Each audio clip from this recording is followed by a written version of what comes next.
Assalamualaikum warahmatullahi wabarakatuh. Kembali lagi di Air Channel. Di video kali ini kita akan belajar tentang ilmu pengetahuan sosial kelas 7 kurikulum Merdeka Merdeka Belajar.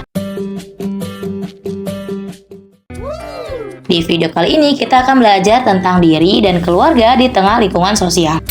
Tujuan pembelajaran, peserta didik diharapkan mampu menjelaskan pengertian keluarga dan sejarah asal-usul keluarga, membandingkan kondisi geografis tempat tinggalnya dengan kondisi geografis wilayah lain di Indonesia, menggunakan peta untuk menunjukkan lokasi tempat tinggal, menjelaskan pembentukan diri sebagai makhluk sosial dan ekonomi yang bermoral melalui proses sosialisasi, menganalisis kebutuhan dan alat pemuas kebutuhan manusia, menyusun skala prioritas kebutuhan, serta menjelaskan perlunya interaksi antar wilayah. A. Diri dan keluarga.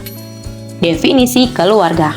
Menurut Barges dan Locke, keluarga adalah sekelompok orang yang dipersatukan oleh ikatan perkawinan, ikatan darah, atau adopsi menjadi satu rumah tangga di mana mereka hidup bersama-sama.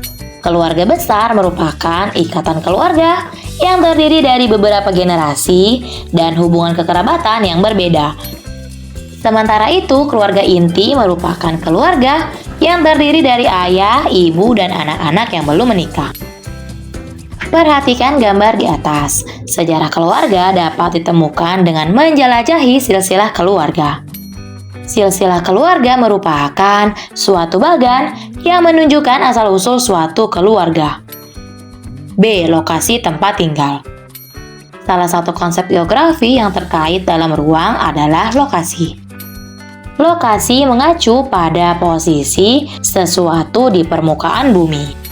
Terdapat dua cara yang dapat dilakukan untuk menggambarkan suatu lokasi, yaitu menggunakan lokasi absolut dan lokasi relatif. Lokasi absolut merupakan lokasi yang disajikan pada peta melalui garis lintang dan garis bujur. Misalnya, Kota Malang terletak di antara 7 derajat 58 menit 48 detik lintang selatan dan 112 derajat 37 menit 12 detik bujur timur. Sementara itu, lokasi relatif adalah lokasi sesuatu dalam kaitannya dengan lokasi sesuatu yang lain. Misalnya, Kota Malang tidak jauh dari Kota Surabaya. 2. Lokasi dan kondisi geografis Indonesia. A. Letak dan luas.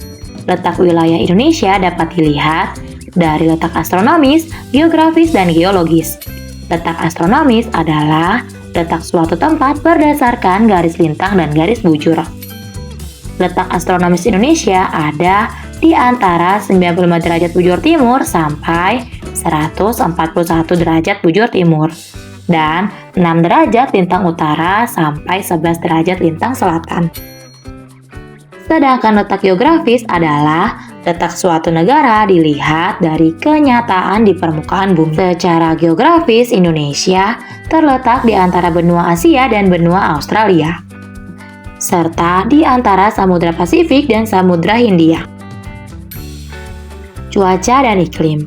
Cuaca merupakan keadaan udara pada satu tempat tertentu dengan jangka waktu terbatas.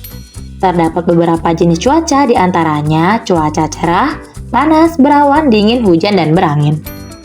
Keadaan cuaca yang terjadi secara umum di suatu wilayah yang luas dalam periode waktu yang lama disebut dengan iklim. C. Kondisi geologis. Secara geologis, posisi Indonesia sebagai berikut. 1. Indonesia terletak pada dua paparan, yaitu paparan Sunda dan paparan Sawi. 2. Terletak pada pertemuan 3 lempeng besar, yaitu lempeng Indo-Australia, lempeng Eurasia, dan lempeng Pasifik. 3. Merupakan pertemuan dari pegunungan lipatan muda dunia, yaitu rangkaian sirkum Pasifik dan rangkaian sirkum Mediterania. 3. Menentukan lokasi dengan peta. Definisi peta. Peta adalah gambaran pada permukaan datar yang memberikan informasi tertentu suatu tempat, seperti letak, batas wilayah, dan ciri-ciri alamnya. Peta digunakan untuk menemukan lokasi suatu ruangan atau tempat. Fungsi peta.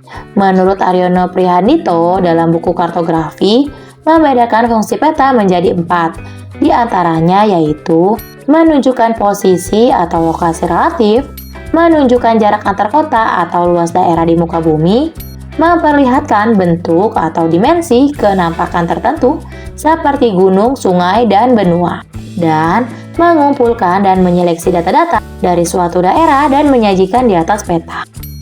C. Jenis-jenis peta. Berdasarkan informasinya, peta dibedakan menjadi peta umum atau peta ikhtisar dan peta khusus atau peta tematik. Berdasarkan jenisnya, peta dibedakan menjadi peta foto dan peta garis. Berdasarkan skalanya, peta dibedakan atas peta kadaster, peta skala besar, peta skala sedang, peta skala kecil, dan peta skala geografis. Berdasarkan bentuknya, peta dapat dibedakan menjadi peta timbul atau peta relief, peta datar atau peta biasa, dan peta digital atau peta terkomputerisasi. D. Komponen peta. Komponen peta diantaranya judul peta, tanda arah, legenda, garis astronomis, insert peta, tahun pembuatan dan sumber peta, simbol, dan skala peta. Oke, cukup materi di video kali ini. Materi selanjutnya yaitu pembentukan diri melalui proses sosialisasi dan aktivitas memenuhi kebutuhan. Ada di video selanjutnya ya.